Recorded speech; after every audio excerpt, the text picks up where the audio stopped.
குப்பம் பொண்டாட்டிக்கு பணத்தை கொடுத்து அவங்க வயித்துல பாலை வாத்துட்டீங்கம்மா. ஆமா பேபி, பணத்தை வாங்கினதுக்கு அப்புறம் தான் அவ முகத்திலே ஒரு தெளிவு வந்தது. ஏன் மனசுக்கும் நிம்மதியா இருந்தது. ஆமா, குழந்தை இங்க உள்ள தூங்கிட்டு ஆமாம்மா, தூங்கிட்டு இருக்காமா.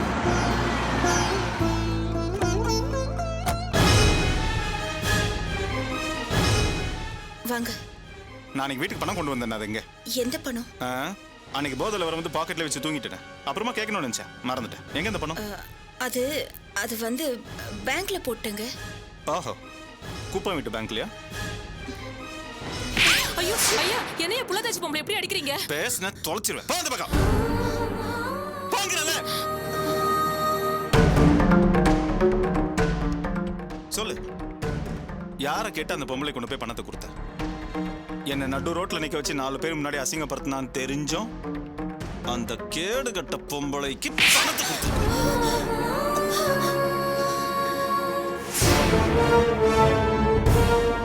குப்பன் ஜெயிலுக்கு போனதுக்கு அவனுக்கு செய்ய வேண்டியதோட அதிகமா செஞ்சாச்சு. அது பத்தாதுன்னு இந்த பேரச புடிச்ச பொம்பளை ஆபீஸ் வாசல்ல நின்று எனக்கு அது வேணும் இது வேணும் கேட்டதுனால கொடுக்கறது நிறுத்தியாச்சு. அதையும் மீறி நீ எனக்கு தெரியாம அந்த பொம்பளை கொண்டு போய் பணத்தை கொடுத்துருக்கேன்னா என்ன அர்த்தம்? என்ன நீ நல்லவ, நான்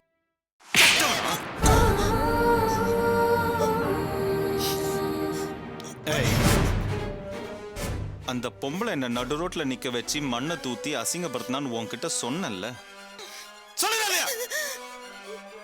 அதையும் மீறி நீ அந்த பொம்பளைக்கு பணத்தை கொடுத்து உதவி பண்ணிருக்கேன்னா அப்போ எனக்கு தெரியாம இன்னும் எத்தனை பேருக்கு நீ உதவி பண்ணிருக்க?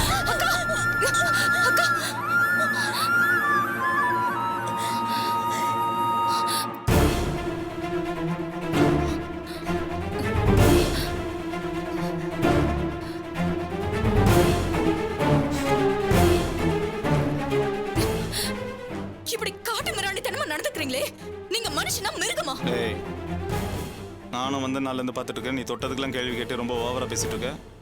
இப்ப என்னமோ நீ மனுஷனா மிருகமாங்கற. அவ என்ன பண்ணான்னு தெரியுமா உனக்கு? என்ன காரியம் வேணாலும் பண்ணிருக்கட்டும், வயித்து புள்ளத்தாச்சியே மனிதாபிமானமே இல்லாம இப்படி கை நீட்டி அடிக்கிறீங்க. ஏய், சும்மா வயித்து புள்ளத்தாச்சின்னு சொல்லிட்டே இருக்கிறீங்க. அதுக்காக என்ன செஞ்சாலும் பொறுத்துக்க சொல்றியா? எனக்கு தெரியாம என் பணத்தை எடுத்து யார் யாருக்கோ கொடுத்துருக்கா. நான் இங்க வந்ததுல இருந்தே பார்த்துட்டு இருக்கேன். உங்களுக்கு தான் பணம் யாருக்கு கொடுத்தாலும் பிடிக்காதே. வர வர நீங்க ரொம்ப செல்ஃபிஷா மாறிட்டீங்க. ஏய், அவ்வளவுதான் உனக்கு மரியாதை. நானும் வந்த நாள்ல இருந்து பொறுத்து போயிட்டு இருக்கேன்.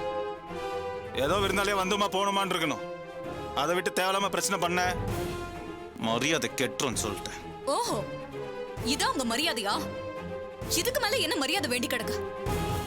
நானும் வந்ததுல இருந்து பார்த்துட்டு தான் இருக்கேன். நீங்க மாறி ரொம்ப நாள் ஆச்சு. கட்டின பொண்டாட்டியை எப்படி வச்சுக்கணும்னு உங்களை பார்த்து தான் தெரிஞ்சுக்கணும்னு வெளியே எல்லாரும் சொல்லிக்கிட்டு இருக்காங்க. ஆனா கர்ப்பிணி பொண்டாட்டிய கை நீட்டி அடிக்கிற கீழ்த்தரமான மனுஷனா இருப்பீங்கன்னு நான் நினைக்கவே இல்லை.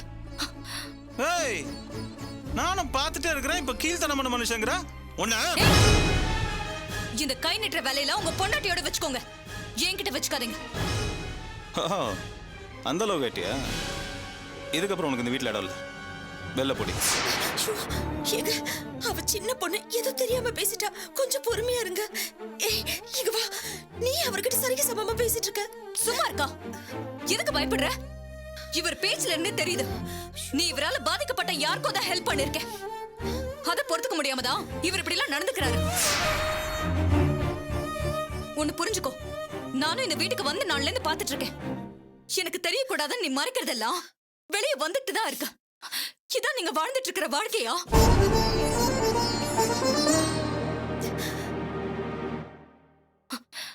நம்ம அக்கா தங்கச்சி 3 பேர்ல நீதான் ரொம்ப நல்லா வாழ்ந்துட்டு இருக்கிறதா நான் நினைச்சிட்டு இருந்தேன். ஆனா உன் வாழ்க்கை எங்க 2 பேர் வாழ்க்கையை விட கேவலமா இருக்கிறது இப்பதான் தெரியுது.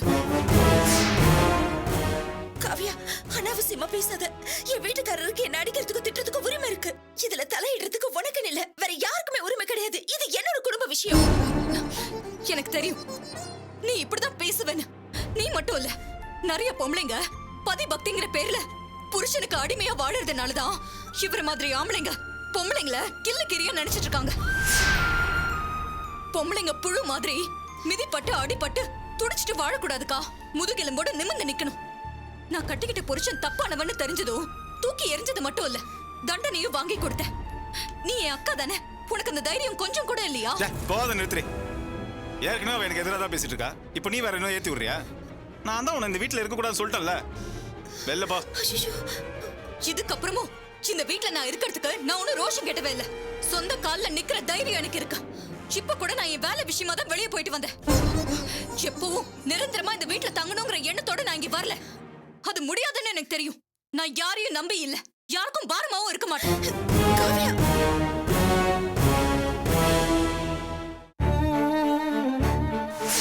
ஐயோ காவியா, எங்க போற? பச்சை குழந்தை தூக்கிக்கிட்டு கூடிங்க. அவளை தடுத்து நிறுத்தினா நீயும் சேர்ந்து வெளில போக வேண்டியிருக்கும்.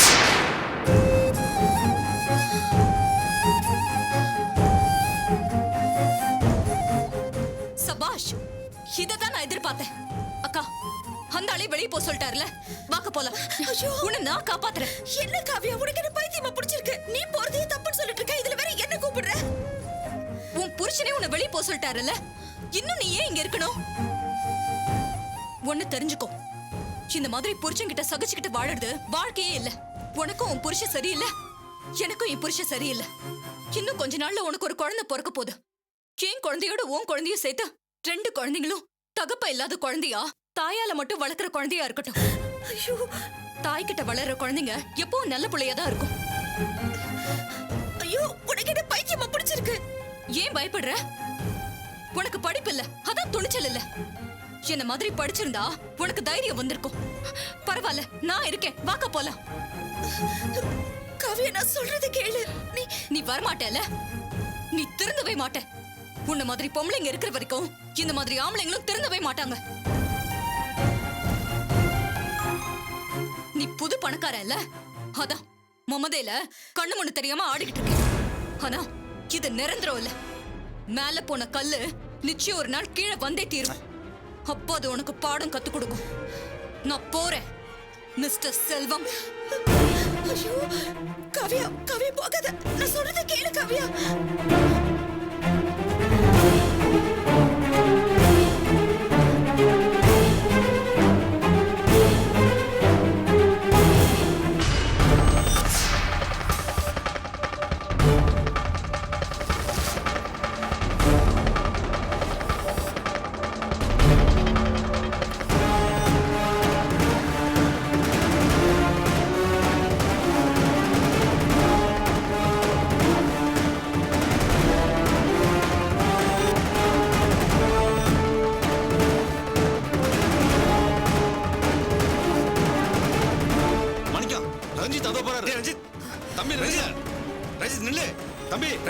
ரஞ்சித் தம்பி நில்லுங்க. ரஞ்சித் நில்லுங்க. சொல்ல கேளு, நில்லு.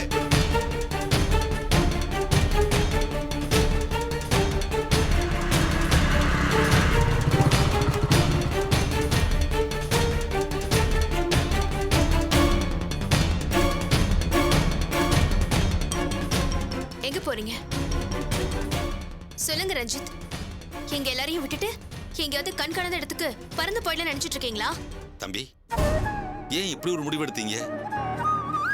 தம்பி, உங்க அப்பாவுக்கு இருக்கிறது நீங்க ஒரே புள்ள, அவரை தவிக்க விட்டுட்டு இப்படி போலாமா?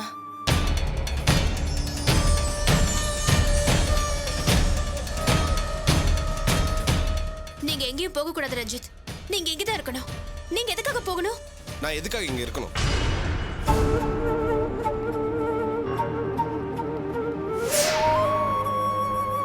நான் இங்க இருக்கிறது யாருக்கும் நிம்மதி இல்லை. நான் இங்க இருக்க கூடாது ரேவதி. நான் போறதா நல்லது. நீங்க உங்க அப்பாவை விட்டுட்டு போறதுக்கு நான் தானே காரணம். நான் சொல்றேன், நீங்க எங்கேயும் போக கூடாது. இல்ல ரேவதி, அது வந்து நீங்க என்ன கல்யாணம் பண்ணிக்க ஆசைப்பட்டீங்க, அது நடக்கல. உங்க அப்பா வேற ஒரு பொண்ணை கல்யாணம் பண்ணிக்க சொன்னாரு, அது உங்களால முடியல. அதனால தானே எல்லாரையும் விட்டுட்டு போறீங்க. நீங்க எங்கேயும் போக வேண்டாம், நாம கல்யாணம் பண்ணிக்கலாம்.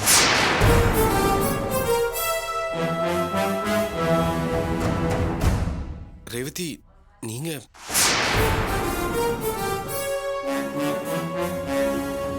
என்ன என் வார்த்தையில நம்பிக்கை இல்லையா?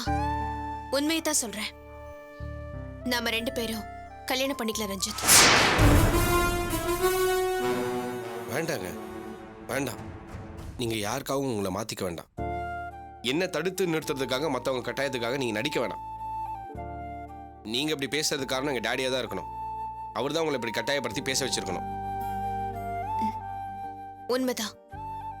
உங்க அப்பா வந்து நீங்க வெளிநாடு போகாம தடுக்க உங்களை கல்யாணம் பண்ணிக்கிறேன்னு என்ன பொய் சொல்ல சொன்னது உண்மைதான்.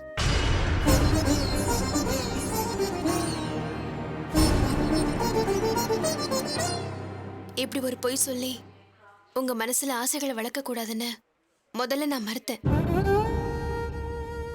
அப்புறம் உங்க அப்பா கட்டாயத்துக்கு நான் சம்மதிச்சேன். அப்புறம் யோசிக்கும் போதுதான் எனக்கு உங்களை பிடிச்சிருக்குங்கிற விஷயமே புரிஞ்சுது.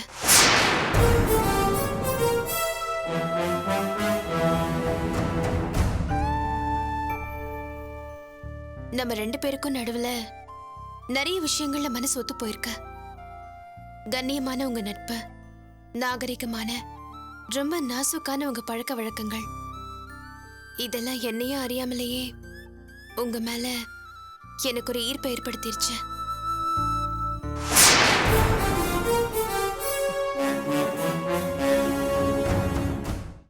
எல்லாத்துக்கும் மேல நான் என் அப்பா அம்மா இன்னைக்கு உயிரோட இருக்கோம்னா, அதுவும் மான மரியாதையோட கௌரவமா வாழ்றோம்னா அதுக்கு காரணமே நீங்க தான். நாங்க கேட்காமலேயே தேடி வந்து அவ்வளவு பெரிய உதவியை செஞ்சீங்க. ஒரு பேச்சுக்கு உங்க அப்பா என்கிட்ட உங்களை கல்யாணம் பண்ணிக்க சம்மதம் கேட்டப்ப அதை தடுத்த உங்க நாகரிகமும் பெருந்தன்மையும் யாருக்கு வரும்? அப்ப என் மனச நீங்க ரொம்ப டச் பண்ணிட்டீங்க.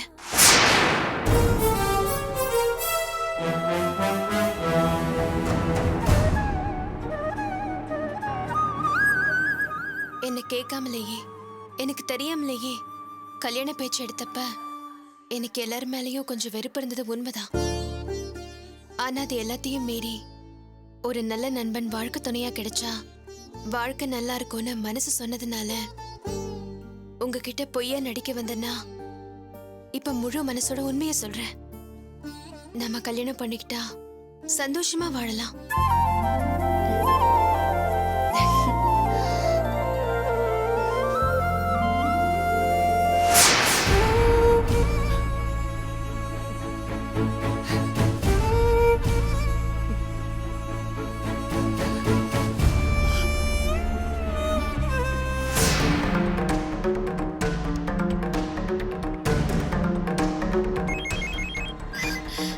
அர்ச்சனாக்கா, சொல்லுங்கக்கா. பானு, காவியா அங்க வந்தாளா? காவியா அக்காவா? இங்க வரலையே. ஏன்க்கா, என்னாச்சு? இல்ல, மத்தியானம் எங்க வீட்ல ஒரு சின்ன பிரச்சனை. குழந்தைய தூக்கிட்டு வீட்டை விட்டு கோச்சிட்டு போயிட்டா. அதான் அங்க வந்தாளான்னு கேட்டேன். இங்க வரலையேக்கா. ஏன்க்கா, என்ன பிரச்சனை? செல்வான்னு காவியாக்காவை ஏதாவது சொல்லிட்டாரா? சேச்சே, அவர் கூட எந்த பிரச்சனையும் இல்ல. ஏன் கூட தான் சண்டை போட்டுட்டு கோச்சிட்டு போயிட்டா. இப்போ வரலனா கூட இனிமே வந்தா எனக்கு ஃபோன் பண்ணி சொல்லு. கண்டிப்பா பண்றேன்க்கா. சரி பானு, வச்சிடுறேன். கடவுளே, குழந்தையோட எங்க போயிருப்பான்னு தெரியலையே.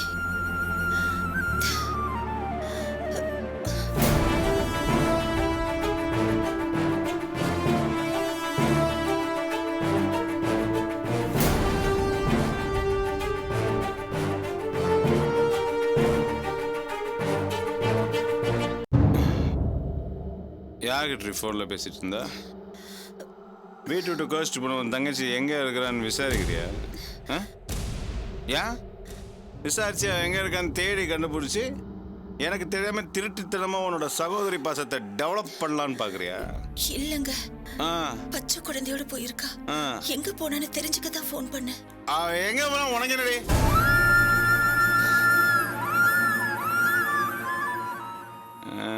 அசிங்கப்படுத்திட்டு வீட்டு விட்டு போயிருக்கிறா. அவளை போய் என்னை அசிங்கப்படுத்தி அவமானப்படுத்தினவங்க கூட எல்லாம் திருட்டுத்தனமா உறவு வச்சுக்கிறதே உனக்கு வேலையா போயிடுச்சு. என்ன அதான் உன் கொள்கையா? ஐயோ, பேச அதுதான் உண்மை. அதனாலதான் எனக்கு தெரியாம குப்பை பொண்டாட்டிக்கு நீ திருட்டுத்தனமா கொண்டு போய் பணத்தை கொடுத்தா. உன் தங்கச்சி பண்ண ரகலனால நான் கேட்க வேண்டியதெல்லாம் முழுசா கேட்கல, மிச்சம் வச்சிட்டேன்.